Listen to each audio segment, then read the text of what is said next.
¿Qué tal? Bienvenidos a otra emisión más de Verdad Plural.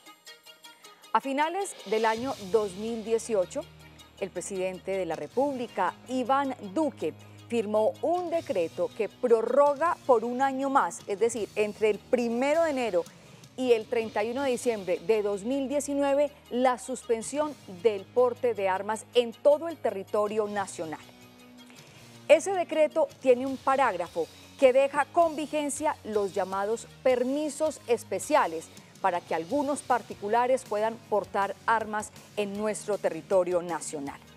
Y es precisamente ese parágrafo el que ha iniciado toda la polémica en nuestro país, porque muchas voces argumentan que tener esos permisos especiales se convierten en un factor peligroso que revive el porte de armas nuevamente en Colombia.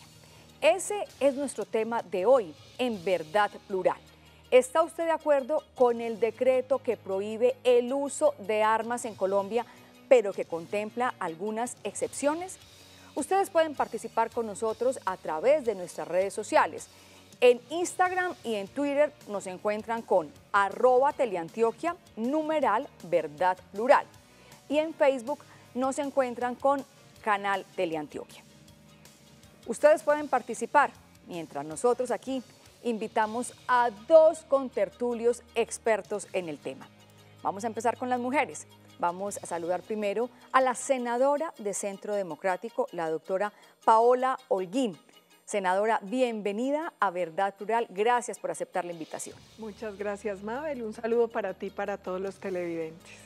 Recordemos algo de la vida, la hoja de vida de la senadora. Ella es comunicadora social periodista de la Universidad Pontificia Bolivariana, tiene una maestría en estudios políticos con énfasis economía y desarrollo y realizó estudios de seguridad de defensa nacional en la Escuela de Guerra de Bogotá. También está con nosotros hoy en Verdad Plural el doctor Alfredo Jaramillo Peláez. Doctor Alfredo, gracias por estar con nosotros en Verdad Plural. Muchas gracias, Mabel. Un saludo a ti muy especial y a todos los televidentes. El doctor Alfredo es abogado de la Universidad de Medellín, con especialización en la Universidad de Salamanca, España, y tiene un posgrado en Derecho, Política y Criminología. Con ustedes, señores, vamos a empezar este tema tan interesante. Pero antes, les vamos a contar a todos los televidentes de Verdad Plural en qué consiste este decreto que fue firmado por el presidente Iván Duque a finales del año pasado. Continúa la polémica en Colombia por la entrada en vigencia del decreto 2362 del 24 de diciembre de 2018 que prohíbe el porte de armas en todo el territorio nacional, pero que a su vez contempla algunas excepciones en las cuales se podrían entregar permisos especiales a civiles. El decreto le ordena al Ministerio de Defensa reglamentar las excepciones a la prohibición y para ello se impartirán rigurosas directrices para la expedición de autorizaciones especiales de porte de armas y se evaluarán condiciones particulares de cada solicitud. Si bien la propuesta ha sido aplaudida por diferentes sectores del país, ya que incide directamente en la seguridad ciudadana, hay quienes piensan que la medida no puede contemplar excepciones y que no se debe flexibilizar el porte de armas.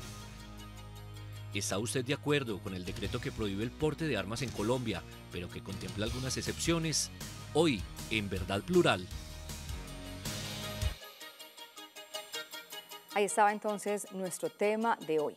Comenzamos con la doctora Paola Holguín, senadora de la República. Senadora, si la intención del presidente Iván Duque es la restricción del porte de armas, ¿por qué se abre como esa posibilidad de autorizar a algunos particulares a armarse? Lo primero que yo quisiera aclarar, Mabel, es que me extraña muchísimo que haya causado revuelo. En Colombia había porte de armas, uno sacaba permiso de porte o tenencia, unos para 5 años, 10 años. Posteriormente, en el gobierno de Juan Manuel Santos, se eliminó el porte, se restringió, empezó el decreto desde 1 de febrero de 2016 y desde ese momento se estableció el mismo parámetro, que existían unos permisos especiales. ¿Por qué tiene que existir ese parámetro? Porque uno tiene unos principios, por ejemplo, el derecho que uno tiene a la autodefensa, y aquí hay un tema bien importante. Muchos colombianos, por el nivel de riesgo que manejamos, necesitamos o le pedimos al Estado que nos permita el porte de armas. De hecho, yo tengo permiso especial para porte de armas porque soy objetivo militar de la FARC, por ejemplo, desde 2010. Entonces, es normal que en un Estado de Derecho se permita a algunos ciudadanos, por sus condiciones, por su nivel de riesgo, el porte de armas. Vuelvo y digo, ¿qué me extraña que haya causado tanto revuelo cuando ese parámetro está rigiendo desde el gobierno anterior? Exactamente de la misma manera se había establecido en el decreto del 1 de febrero de 2016, y es que se restringía el porte, pero se aceptaban unos permisos especiales. Doctor Alfredo, ¿usted por qué cree que entonces se da la polémica si esto ya estaba contemplado en el decreto presidencial de Juan Manuel Santos de 2016? Pues primero que todo es una contradicción y es una excepción al Estado social de derecho que se le permita a las personas portar armas. Realmente no debería existir la posibilidad de portar ninguna arma para nadie, porque esto es función exclusiva del Estado. Salvaguardar la seguridad y la vida de cada uno de los ciudadanos. Pretender que la doctora Paola Holguín con una arma se defienda de las FARC es una ilusión, es algo muy iluso, no tiene sentido. Pero más bien sí que en un momento determinado utilice esa arma equivocadamente, es muy probable. Es decir, ni el decreto tiene sentido, ni la prohibición tampoco. Son ambos frutos de la inseguridad jurídica nuestra y de la forma como legislamos sin estudio ni bases concretas. O sea, legislamos mediáticamente de acuerdo a lo que sucede, pero no hacemos nunca un estudio que realmente establezca una política criminal clara.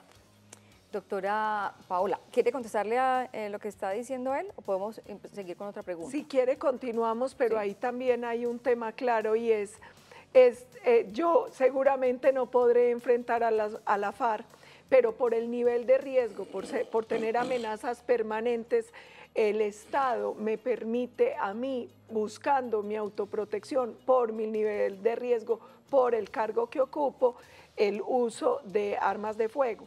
Ahí también hay que aclarar una cosa, y es que todo mundo cree que el permitir el porte de armas acelera o incrementa el nivel de inseguridad y violencia en los países. Y ahí también hay una contradicción, porque los países que son más permisivos y que tienen un mayor número de armas no son necesariamente los más inseguros. Es el caso de la República Checa, de Suiza, de Estados Unidos, de Israel. Hay muchos países que facilitan mucho el porte de armas de los ciudadanos y no necesariamente son los más inseguros. De hecho, cuando se analiza el índice de paz, por ejemplo, uno encuentra un país como la República Checa, que es el tercer país con más armas y más facilidad para el porte de armas de civiles, es el tercer país con más posibilidades y a la vez es el séptimo en el orden de países con mayor seguridad y paz. Doctor Alfredo, ¿qué puede hacer entonces o qué pueden hacer ciudadanos como la senadora Paola, que tienen unas profesiones, unos niveles de vida de alto riesgo, si el gobierno no es capaz, si el Estado más bien no es capaz de brindarle seguridad? ¿Cómo hace entonces para ellos protegerse?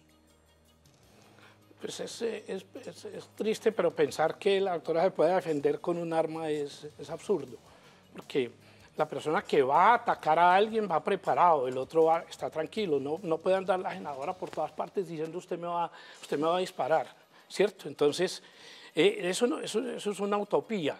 Realmente el Estado debe proteger, y esa es función fundamental del Estado.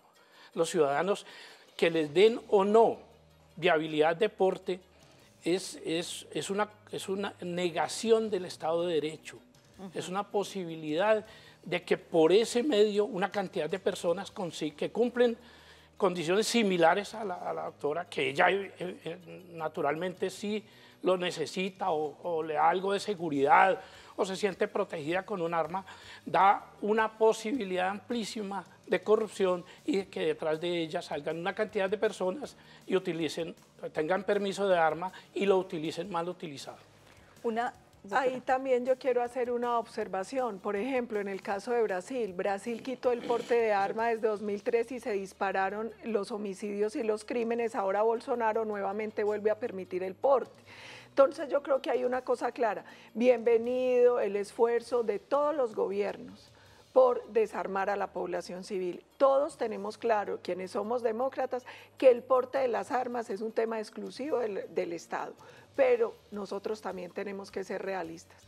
En países con estos niveles de inseguridad, donde nosotros no podemos garantizar la seguridad de los ciudadanos, también empieza a chocar con otro derecho que uno tiene a defenderse.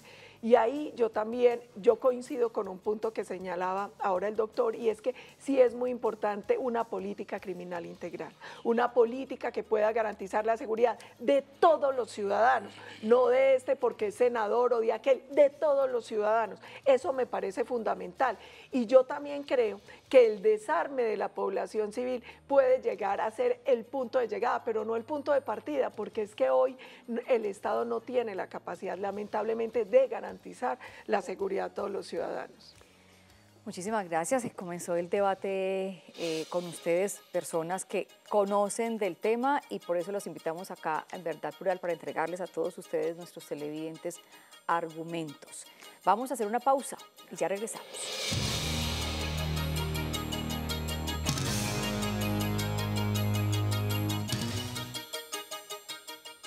Continuamos en Verdad Plural. Hoy estamos tratando el tema de la prórroga de la suspensión por un año del porte de armas en todo el territorio nacional. Les hemos consultado a ustedes, los televidentes, a través de nuestras redes sociales. Hemos tocado el tema aquí con los expertos y también les quisimos preguntar a los transeúntes qué piensan sobre el tema.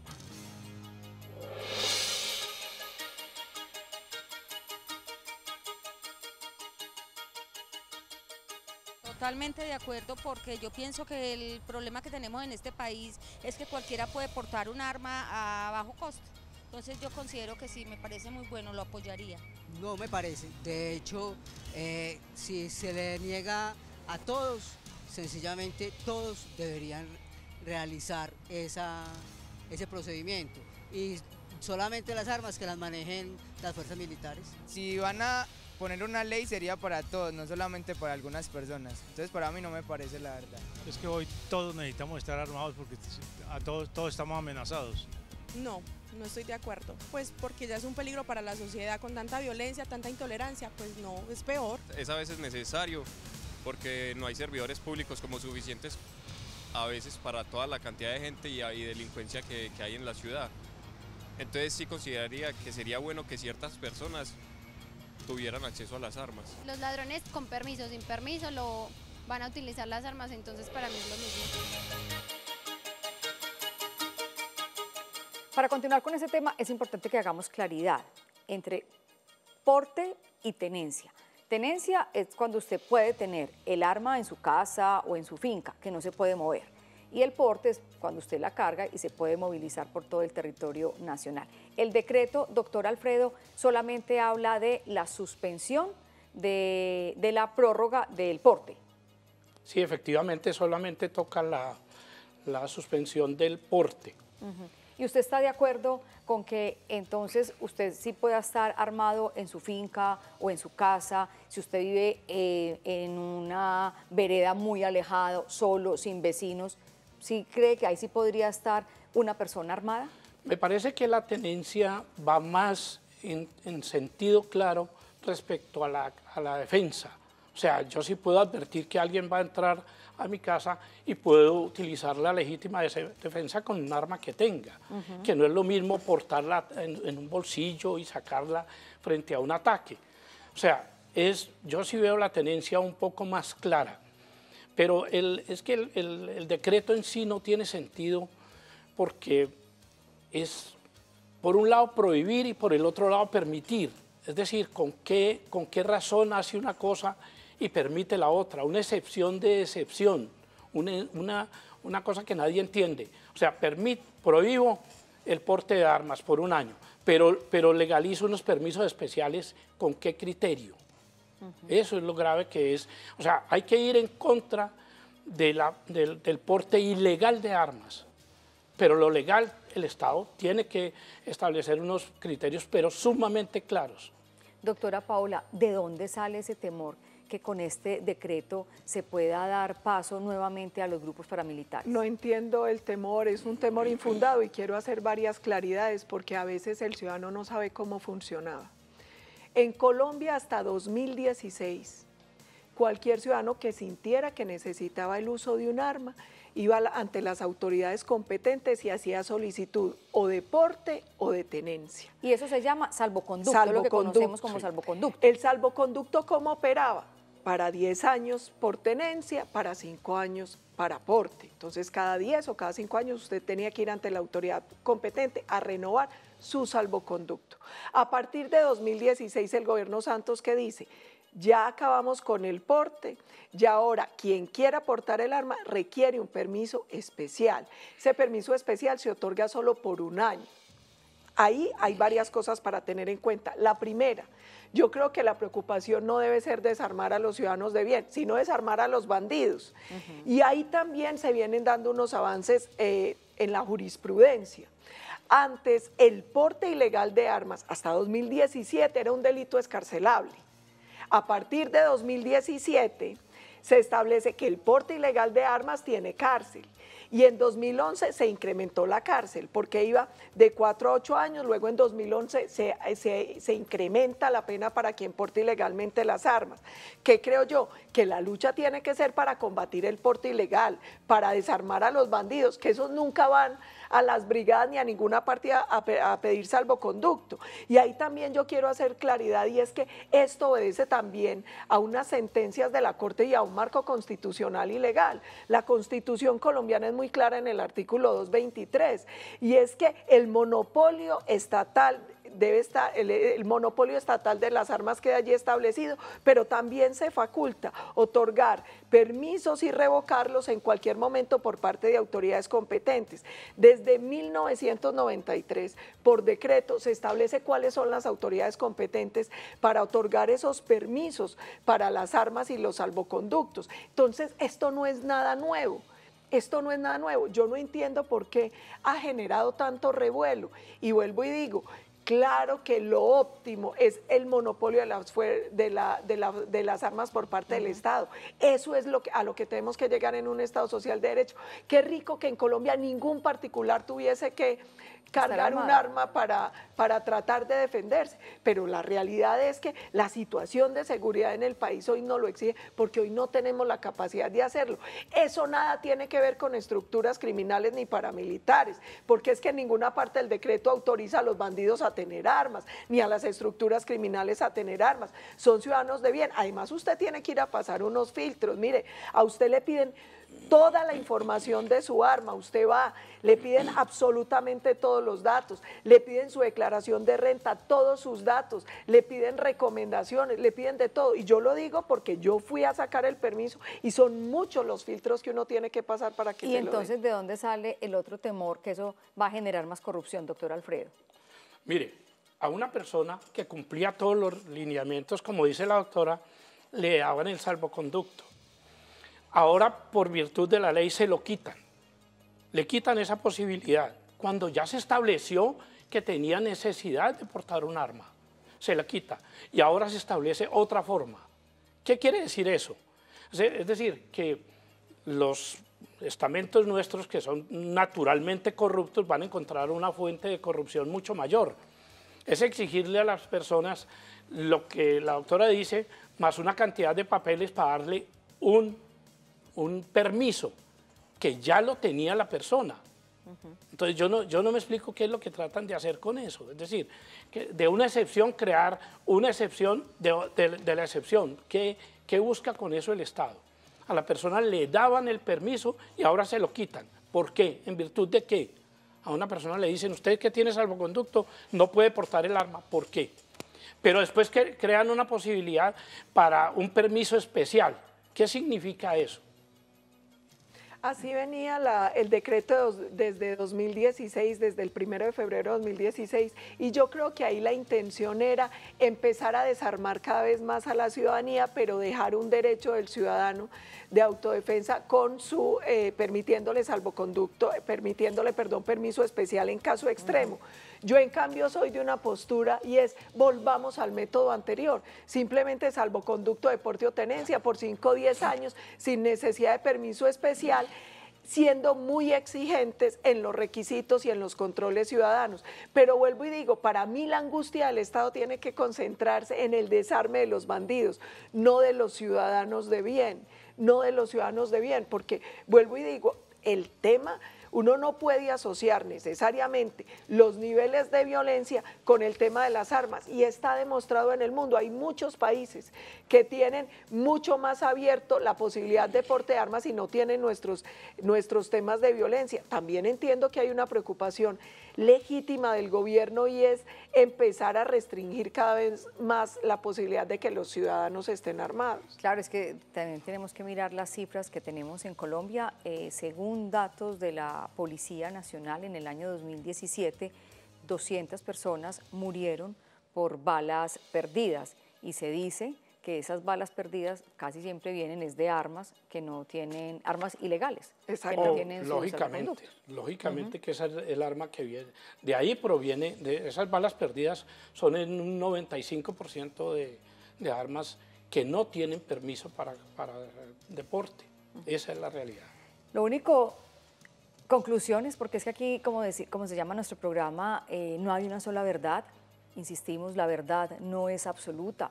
La verdad es plural, es la verdad de la senadora Paola Holguín, es la verdad del doctor Alfredo Jaramillo, es la verdad de todos ustedes, pero lo único cierto, yo creo que sí hay una verdad, y es que nosotros todos aspiramos a que los ilegales pues no estén armados, eso yo creo que es la única verdad a la que podemos concluirnos hoy. Todos deberíamos llegar allá, pero es decir, no es permitiendo el uso de las armas, cómo se combate eso.